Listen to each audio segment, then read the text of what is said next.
আজকের রেসিপি সুজি দিয়ে গুড় পিঠা। বানানো একেবারে সহজ আর বেশ নরম তুলতুলে হয়। নমস্কার, আমি রুমি। আপনাদের সবাইকে আবারও একটা দারুণ স্বাদের রেসিপিতে স্বাগত।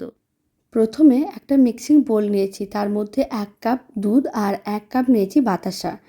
এখন এইভাবে রেখে দিতে হবে যাতে বাতাসাগুলো মেল্ট হয়ে যায়। আর এদিকে 1 কাপ সুজি নিয়ে খুব ভালো করে গুঁড়ো করে নিতে হবে। সুজির গুঁড়োটা যে বাতাসা ও দুধটা মিশিয়ে রেখেছিলাম তার মধ্যে দিয়ে দিলাম। বাতাসাগুলো মেল্টও হয়ে গিয়েছিল।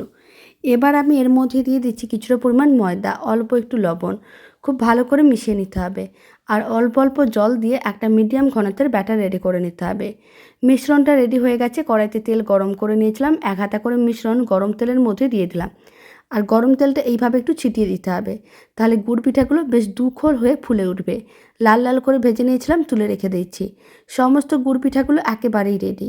বাড়িতে বানিয়ে দেখতে পারেন, খেতেও বেশ ভালো।